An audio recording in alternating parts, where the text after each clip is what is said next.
धन सतगुरु जी, गुरु रूप प्यारी सात संगत जी, आपका हमारे YouTube चैनल ज्योति और साधना में बहुत बहुत स्वागत है। तो महापुरुषों के अनमोल वचनों की एक और वीडियो हम आपकी सेवा में रख रहे हैं। वीडियो शुरू करने से पहले आप सभी से निवेदन है कि हमारे चैनल ज्योति और साधना को सब्सक्राइब करें, वीडियो को लाइक और शेयर करें। आज के सत्संग में भक्ति के मार्ग में आने वाली रुकावटों का भाग 2 हम आप सभी संगत के समक्ष रख रहे हैं। कृपया ध्यान पूर्वक सुनें।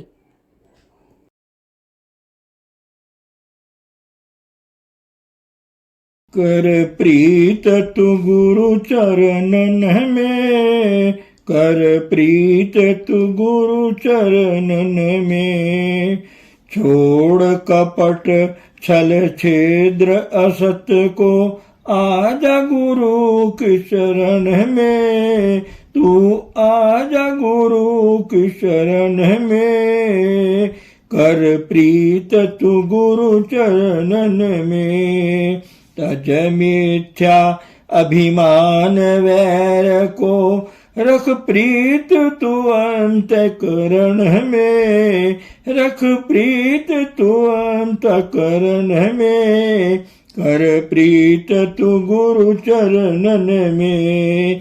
मन की डोर जो बस में राखे, मन की डोर जो बस में राखे।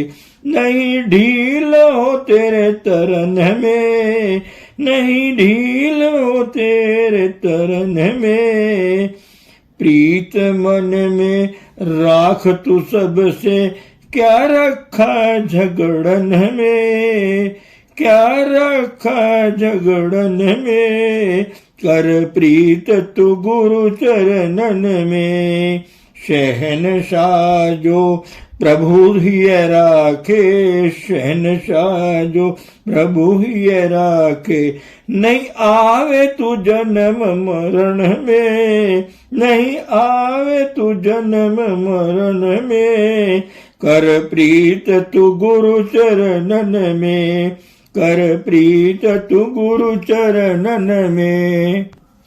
गुरु रूप प्यारी सात संगत जी, परम पूज्य परम संत कृपाल सिंह जी महाराज आगे फरमा रहे हैं। एक और समय मेरी नन्ही बेटी शाम को मृत्यु हुई और मुझे किसी दूर स्थान पर सत्संग करने जाना था। ये बहुत साधारण बातें हैं, पर हमें सतगुरु का आदेश मानना होगा। भोर होते ही मैंने दलीप सिंह को बुला भेजा और उसको अपनी अनुपस्थिति में क्रियाक्रम के बारे में हिदायतें दी। और लोगों ने मेरे बारे में कहा वह क्या कर रहा है, पर फिर भी मैं सत्संग के लिए गया। जब आप समझे मेरी बात, सतगुरु का कहना मानना बड़ा मुश्किल है। हम केवल सतगुरु का आदेश मानने का दिखावा करते हैं, पर उस पर चलते नहीं हैं। उसकी अनुपस्थिति में भी आदेश आदेश है। वह आदेश ही गुरु है, सतगुरु है। जो सतगुरु के वचनों को मत्था टेकते हैं उनकी मुक्ति पक्की है। यह एक कारण है, इससे गुरु की भक्ति करना उस्तरे की धार पर चलने जैसा है। दूसरे, सतगुरु की भक्ति के लिए किसी भारी आडंबर कर्मकांड या रीति रिवाज की जरूरत नहीं है। मैं कहूँगा सतगुरु इंसानी भावनाओं से भरपूर होता है। वह आप जैसा ही इंसान है और साधारण तरीके से रहता है। कोई दिखावा, कोई अभिनय जैसा कुछ नहीं।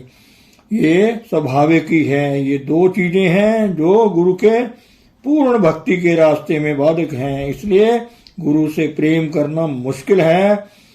हम बातों के महासागर बना सकते हैं, पर हम कितना चलते हैं सतगुरु के आदेशों पर। आदि शटांक अमूल हजारों मन कथनी से बेहतर है। जो उसके वचनों पर चलते हैं वे भूल जाते हैं कि वे हिंदू हैं, मुसलमान हैं, सिख हैं या ईसाई हैं। वे कभी भी इस तरीके से नहीं सोचेंगे। वे केवल अपने आप को सतगुरु का भक्त समझेंगे। एक बार मुझे हजूर के एक प्यारे भक्त ने तरनतारन ने सुनसान जगह आने का न्योता दिया, जिसे मैंने स्वीकार कर लिया। उस जगह के आसपास कुछ और लोग भी थे जो मेरे विरुद्ध थे और उन्होंने कहा कि अगर मैं वहां गया तो वे मुझे मार देंगे। मेरे साथ जाने वाले मेरे साथ जाने से डर रहे थे। मैंने उनसे कहा, तुम या तो मेरे साथ चलो, नहीं तो मैं अकेला जाऊंगा। जब मैंने वायदा कर लिया तो मैं जरूर जाऊंगा। जब मैं उस उजाड़ जगह पर पहुंचा तो वही लोग जो मेरे विरुद्ध थे आगे आए। बहुत अच्छा दोस्तों, आओ और मुझे रास्ता दिखाओ। मैंने कहा। वे उस जगह तक मेरे आगे आगे भागते रहे जहां मुझे सत्संग करना था।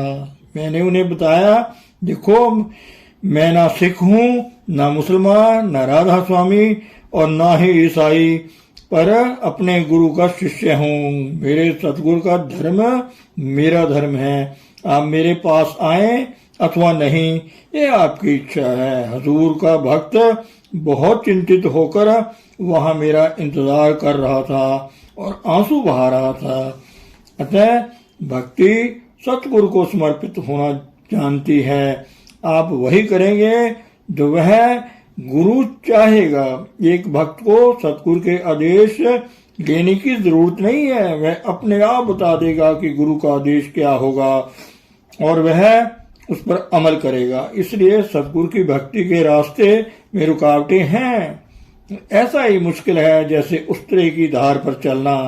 अतः मुख्य बात क्या है? अगर आप मुझसे प्यार करते हो तो मेरा कहना मानो। ईसा मसीह ने कहा, जो सतगुरु का कहा मानते हैं, उस पर चलते हैं, उनकी मुक्ति अवश्य होगी। सतगुरु के आदेशों को मानना, उन पर चलना है, ना कि केवल उनको दिमाग में बिठाना है। आप उसके सामने हो या उसके नामौजूदगी में, आपको तो उसके वचनों पर चलना है। उसके वचन ही आपके अंतर में बसा प्रभु है, सतगुरु है। अतः इन दो कारणों से गुरु भक्ति कठिन है। वह हमें कुछ दे या हमसे कुछ ले ले, यह सब उसी का है। कोषाध्यक्ष की तरह वह तुम्हारे पास कुछ 1000 रुपये भेजे और तुम्हें कहे कि 2000 अमुक आदमी को भेज दो, तो तुम तो केवल रखवाले हो। सतगुरु के प्रति सच्चा होना, उसके वचनों के प्रति सच्चा होना है। जो वह कहे हमें उस पर अमल करना चाहिए, चाहे लोग हमारी बढ़ाई करें या बुराई करें। सतगुरु कोई दिखावा, बनावट और अभिनय नहीं जानता। वह सदैव साधारण और प्राकृतिक जीवन जीता है। उसके आदेशों को केवल दिमाग में भर लेना काफी नहीं, उन्हें अमल में लाना होगा। आदि चटाक अमल हजारों मन कथनी से बेहतर है। जो खुराक हजम होगी वही ताकत देगी, जो खुराक हजम ना हो वह बीमारी पैदा करेगी। अगर सतगुरु आपसे हजारों मील दूर है तो ग्रहणशीलता बढ़ानी पड़ेगी। रेडियो टेलीविजन में तुम आवाज सुनते हो, तुम देखते हो कौन बोल रहा है। सतगुरु सदेह शब्द है, वह तो हर जगह है। तुम्हें ग्रहणशीलता बनाने के लिए बस अपने दिल या मन को उसकी ओर करना होगा, तब दूर होकर भी तुम फायदा ले सकोगे। पर देख करके उसके नजदीक होने का महत्व कम नहीं है। इस तरह से तुम सीधा आग के पास आ जाते हो। दूसरे तरीके में तुम्हें अपना ध्यान उस ओर करना पड़ता है। सतगुरु के नजदीक आने पर तुम्हें अपना ध्यान एकाग्र करने में ना के बराबर कोशिश करनी पड़ती है। तुम उसे अपनी आंखों से देखते हो। अतः हमारे दिल उस एक प्रभु को समर्पित हैं और एक प्रभु के लिए हम निष्काम सेवा करते हैं। तो याद रखो, यह बंधन का कारण नहीं बनेगा। अगर तुम केवल बाहरी प्रसिद्धि और प्रशंसा के लिए भक्ति करते हो तो तुम बंधन में रहोगे। तुम वहीं जाओगे जहां तुम्हारा मोह है। आप पाएंगे कि सभी महापुरुष और उनके रचित ग्रंथ एक ही चीज है को अपने अपने शब्दों में बयान करते हैं, पर जो स्वयं भक्ति करता है वह जानता है कि सच्ची भक्ति क्या है। इसके लिए तुम्हें भजन अभ्यास नियमित रूप से करना चाहिए। तुम्हें डायरी भी रखनी चाहिए, क्योंकि इससे तुम नियमित हो जाओगे। मैं हमेशा निर्देश देता हूँ, अपनी डायरी खाली भेज दो।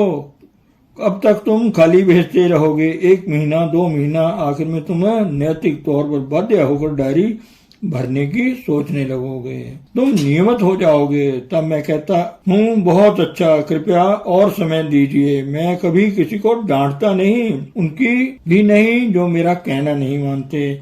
मैं तो बस उनको दोबारा प्रार्थना करता हूँ कि जैसा मैं कहता हूँ वैसा करें। तो यह है मकसद डायरी का, और इतना जरूरी है इसको भरना। कितने लोग हैं जो डायरी सही सही भरते हैं। कभी कभी लोग मेरे पास अपनी डायरी लाते हैं और मैं देखता हूँ डायरी के अनुसार वे दोष रहित हैं, पर उनको ना के बराबर अनुभव हुआ है। मैं उन्हें बताता हूँ कि प्यारे दोस्त, तुम्हारी डायरी बिल्कुल ठीक है, पर इस लिहाज से तुम्हें तीसरे मंडल पर पहुंच जाना चाहिए था, जो हृदय कहीं भी जुड़ा हुआ नहीं है, जो कभी दुनियावी चीजों को नहीं सोचता है और जिससे कोई भी दोष नहीं है, जैसा कि डायरी के अनुसार अलग अलग हाशियों में दिखाया गया है।